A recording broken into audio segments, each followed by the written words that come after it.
अस्सलाम वालेकुम स्टूडेंट्स। उम्मीद करता हूँ आप सब बेहतर होंगे। हमारा जो प्रीवियस टॉपिक था वो था सेल साइकिल। हमने सेल साइकिल के दो फेजेस को डिस्कस किया था, जिनमें से सबसे ज्यादा पोर्शन हमने इंटरफेज का कवर किया था और एम फेज के कैरियोकाइनेसिस और साइटोकाइनेसिस का जो है वो सिंपल सा हमने इंट्रोडक्शन लिया था। क्लियर कर दूं, आज का जो टॉपिक है वो माइटोटिक फेज के ऊपर है। माइटोटिक फेज के अंदर दो मेजर फेज होते हैं, कैरियोकाइनेसिस, और कैरियोकाइनेसिस के दो मेजर स्टेप हैं। Number one is called mitosis and second one is called meiosis. And then mitotic phase का एक और स्टेप होता है दैट इज कॉल्ड साइटोकाइनेसिस, जिसमें जाके सेल डिवाइड कर जाता है। पहले न्यूक्लियस डिवाइड करता है फिर सेल। चलिए डिस्कस करते हैं माइटोसिस क्या है। माइटोसिस जो है ये एक लफ्ज माइटोस से निकला हुआ है। वाल्डर फ्लेमिंग ने फर्स्टली इनको डिस्कवर किया था। और माइटोस का मतलब होता है thread like structure. Thread like इसलिए क्योंकि जब पहली बार इनको देखा गया था क्रोमोसोम को ड्यूरिंग डिवीजन, तो ये धागे की तरह नजर आ रहे थे। और आपने ये ध्यान में रखना है कि ये माइटोसिस एक एस टाइप की डिवीजन है, जिसमें एक पेरेंट सेल या मदर सेल जो है वो दो डॉटर सेल में डिवाइड होता है, लेकिन इस डिवीजन के अंदर नंबर ऑफ क्रोमोसोम सेम रहते हैं। पेरेंट सेल में अगर 46 हैं तो डॉटर सेल में भी 46 ही क्रोमोसोम होंगे। इस डिवीजन को इक्वेशनल डिवीजन इसलिए कहते हैं। ये जो है वो दोनों के दोनों टाइप के सेल्स में होती है, क्योंकि आपको पता है हमारी बॉडी में दो तरह के सेल हैं, एक है जर्म लाइन सेल्स और एक है somatic cells. Germ line cells haploid होते हैं और सोमैटिक सेल्स डिप्लॉइड होते हैं। इन दोनों को बनाने के लिए आपको माइटोसिस की जरूरत होती है। हमारी बॉडी में माइटोसिस इन दोनों को बनाने में हेल्प करती है। एनिमल और प्लांट दोनों की बॉडी के अंदर माइटोसिस के स्टेप सेम है, जस्ट चेंज है तो कुछ लिटिल पॉइंट्स का, जो कि साइटोकाइनेसिस में मेजरली डिस्कस होगा। माइटोसिस को जब देखा जाता है तो सेल जैसे ही माइटोसिस में एंटर होता है तो उसके बाद डिवाइड होने के बाद ही जो है वो रेस्ट पर जा सकता है। मतलब माइटोसिस में ऐड होना और उसके बाद ही रेस्ट मिलेगी सेल को, क्योंकि ये एक कंटिन्यूअस प्रोसेस है। इसको समझने के लिए जो है वो इसको चार स्टेप्स में डिवाइड किया गया है। First step is known as prophase, second step is known as metaphase, और थर्ड स्टेप जो है वो हमारे पास एनाफेज है। Last one is an telophase. जब इन फेज में से गुजर जाता है तो सेल का न्यूक्लियस डिवाइड कर चुका होता है। उसके बाद सेल का साइटोप्लाज्म डिवाइड करता है, that is called cytokinesis. So let's discuss firstly prophase. क्योंकि हमारे पास माइटोसिस में नंबर ऑफ क्रोमोसोम जो है वो डिवाइड होकर इक्वल हो जाते हैं, इसलिए जो है वो इसको इक्वेशनल डिवीजन भी कहते हैं कि मदर और जो डॉटर सेल उनमें सेम होते हैं। प्रोफेज एक ऐसा फेज है जिसके अंदर जो है वो बहुत सारे चेंजेस आते हैं डिवीजन से पहले। इसको प्रोफेज इसलिए कहा जाता है क्योंकि ये माइटोसिस का जो है वो फर्स्ट फेज है। इसमें पहले ये होता है क्योंकि हमने अब न्यूक्लियस को डिवाइड करना है, तो न्यूक्लियस का मटेरियल जो कि क्रोमैटिन होता है उसको कंडेंस करके धागा नुमा स्ट्रक्चर में कन्वर्ट किया जाता है, that is known as chromosome.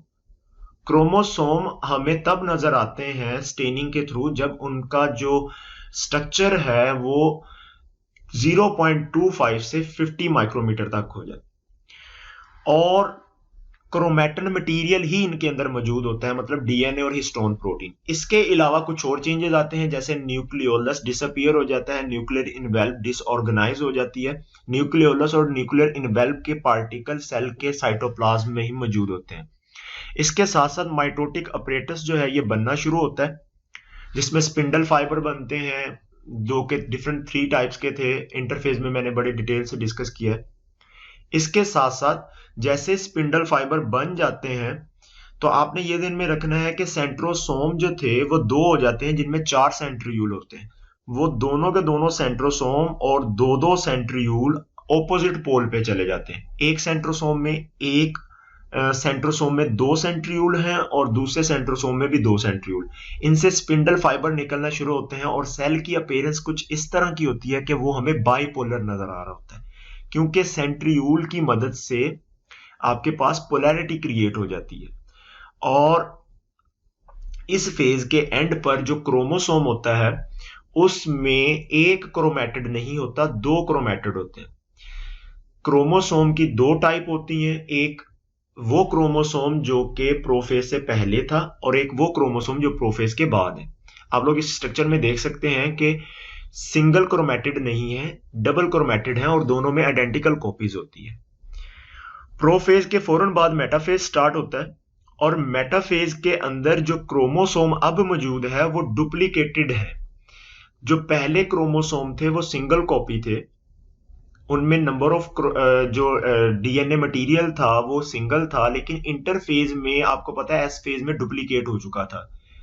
और इंटरफेज के बाद जो है प्रोफेज में जाके उसकी डबल कॉपीज हो जाती हैं, जो कि बिल्कुल इस तरह की नजर आती हैं।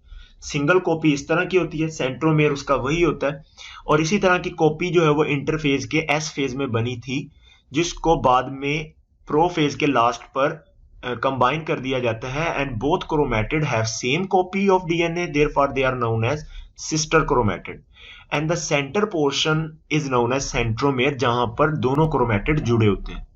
और इनके साथ एक प्रोटीन भी होती है वहां पर, that is known as kinetochore protein, that is very important for the attachment of the spindle, that help in the break down of the centromere and separation of the chromosome.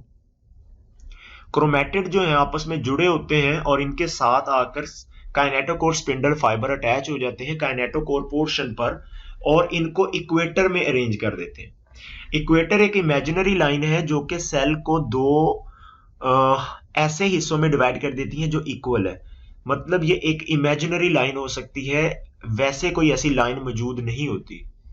इसका मतलब ये हुआ कि जैसे स्पिंडल फाइबर काइनेटोकोर अटैच होते हैं chromosome के साथ, वो उनको अरेंज करके सेंटर में ले आते हैं और एक प्लेट नुमा स्ट्रक्चर बना देते हैं, जो प्लेट आपके पास क्रोमोसोम की मदद से बनी होती है। यहां पर आप लोगों को कुछ क्रोमोसोम मैं दिखाता हूं बनाकर, जिनमें आपके पास वो सेंटर पर अरेंज हो रहे हैं। लेकिन अगर 46 क्रोमोसोम अरेंज हो और उनके साथ उनकी कॉपीज भी अरेंज हो, मतलब सिस्टर क्रोमेटिड अरेंज हो, तो वो कितनी बड़ी प्लेट बनेगी, that is known as metaphase plate, क्योंकि ये मेटाफेज के दौरान बन रही है और ये सेंटर में लगभग नजर आती है।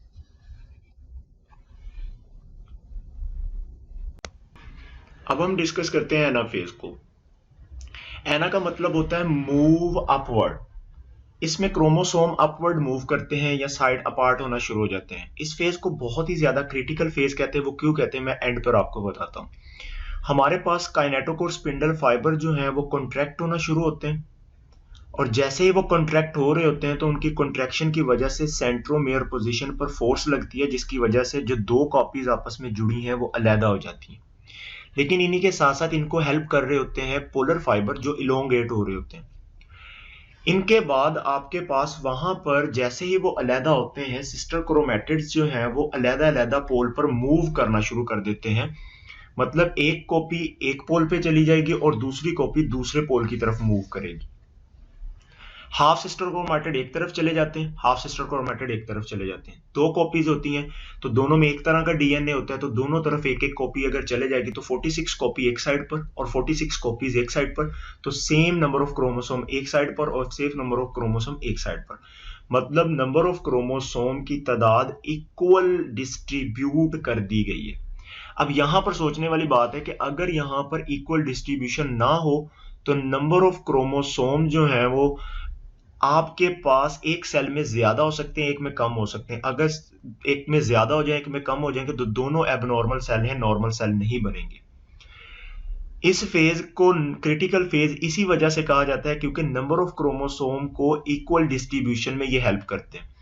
लास्ट पर कॉपीज जो है वो सेंटर से मूव टूवर्ड द पोल जाना शुरू करती हैं, और इसी के फौरन बाद जो है वो सेल में दोबारा से चेंजेस आना शुरू हो जाते हैं।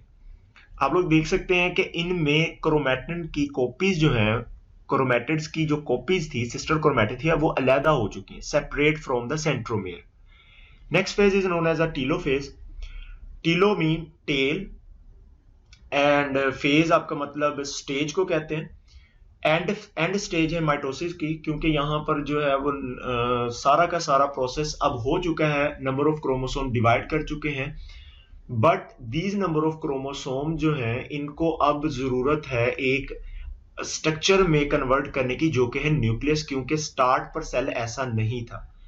तो दोबारा से इसमें वो सारे स्टेप रिवर्स किए जाते हैं जो प्रोफेज में हुए थे, जैसा कि सेंट्रोसोम अलहदा हो चुके हैं, सिंगल कॉपी, न्यूक्लियर मटेरियल दोबारा से बनता है, क्रोमेटिड जो है वो क्रोमेटिन में कन्वर्ट हो जाते हैं मटेरियल में, न्यूक्लियोलस दोबारा से बनता है, न्यूक्लियर मेम्ब्रेन दोबारा से बनना शुरू होती है और टीलोफेज जो है वो आपके पास फिनिश हो जाता है। At the end of the telophase cytokinesis जो है वो स्टार्ट हो जाती है।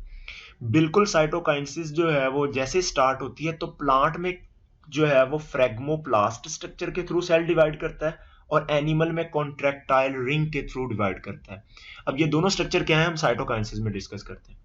साइटोकाइनेसिस का मतलब ये है, अब हमने जो प्रीवियस सारा का सारा टॉपिक पढ़ा है, जितने भी फेजेस हमने माइटोसिस के डिस्कस किए हैं वो सारे के सारे कैरियोकाइनेसिस थे, क्योंकि उनमें हमने न्यूक्लियस को डिवीजन को देखा है।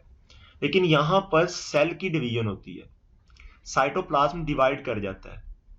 एनिमल में किसी और तरीके से होता है, प्लांट में किसी और तरीके से होता है। यही मेन डिफरेंस है माइटोसिस का या एमाइटोटिक फेज का in animal and in plant. बाकी सारे स्टेप मेजरली सेम है। एनिमल में क्या होता है कि एनिमल के अंदर जैसे टीलोफेज एंड होती है तो aster spindle fibre signal send करते हैं और प्रोडक्शन करवाना शुरू कर देते हैं कुछ प्रोटीन्स की, that is known as actin and myosin. Actin and myosin protein that help in the formation of a ring in the center of the cell.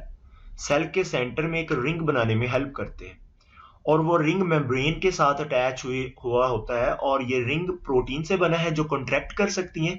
Therefore this ring is known as contractile ring और इसकी वजह से cell अंदर को pinch होता है, जिसकी वजह से फुरो बन जाती है, नाली नुमा स्ट्रक्चर बन जाती है सेल्स के दरमियान में। जैसे जैसे ये रिंग कॉन्ट्रैक्ट करता जाएगा, रिंग छोटा होता जाएगा, सेल्स की मेम्ब्रेन आपस में जुड़ती जाएंगी और सेल की मेम्ब्रेन जब आपस में जुड़ती जाएंगी तो सेल दो हिस्सों में डिवाइड हो जाता है। क्योंकि ये सेल की मेम्ब्रेन जो है वो फ्रेजिल होती है और एनिमल सेल में सेल वॉल नहीं होती, इसलिए जो है वो सेल कॉन्ट्रैक्टाइल रिंग के थ्रू आसानी से डिवाइड हो जाता है और नए दो सेल बन जाते हैं जो दोनों के दोनों आइडेंटिकल होते हैं, जो कि स्टार्ट पर सेल एंटर हुआ था माइटोसिस में या फिर आप कह लें सेल डिवीजन में, बिल्कुल उस तरह का होता है। लेकिन प्लांट में थोड़ा सा केस डिफरेंट है। प्लांट में क्या होता है कि प्लांट की स्ट्रक्चर ऑफ सेल जो है वो इस वजह से एनिमल से डिफरेंट है क्योंकि प्लांट के अंदर सेल वॉल पाई जाती है। उसके अलावा प्लांट के अंदर स्पिंडल फाइबर जो है वो सेंट्रोसोम से नहीं बनते, मतलब उनमें सेंट्रियोल वाली स्ट्रक्चर मौजूद ही नहीं होती। उनमें वैसे स्पिंडल फाइबर अरेंज होते हैं क्योंकि उनमें भी मायोसिन और एक्टिन प्रोटीन मौजूद होती है, माइक्रोट्यूब्यूल्स होते हैं, वो अरेंज करके स्पिंडल फाइबर तो बनाते हैं, लेकिन उनका ओरिजिनेशन पॉइंट जो है वो सेंट्रियोल नहीं होता और ये रिजिड स्ट्रक्चर होती है, तो इसको अलहदा तोड़ा नहीं जा सकता, नहीं तो बाहर से सेल वॉल डैमेज हो जाती है। इसीलिए अंदर जो है वो स्पेशल टाइप की स्ट्रक्चर बनाई जाती है विद द हेल्प ऑफ डिक्टाइसोम। डिक्टाइसोम आपको पता है, आपने पढ़ा हुआ है कि गोल्जी अपरेटस का नाम है जो कि हेल्प करता है फॉर्मेशन ऑफ वेजिकल। कुछ वेजिकल प्रोड्यूस होते हैं ये डिक्टाइसोम से, ये गोल्जी अपरेटस से, जो कि सेंटर में आ जाते हैं और वेजिकल जो है वो कलेक्ट होकर एक मेम्ब्रेन की स्ट्रक्चर बनाते हैं, एक प्लेट लाइक स्ट्रक्चर बनाते हैं, दैट इज कॉल्ड फ्रेगमोप्लास्ट, और यही मिडल लैमिला होती है।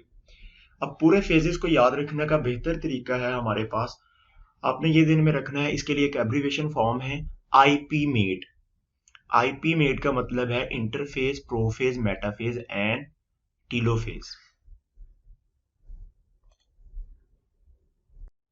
If you like my effort, then subscribe my channel, press the bell icon for more interesting and latest video related to the biology.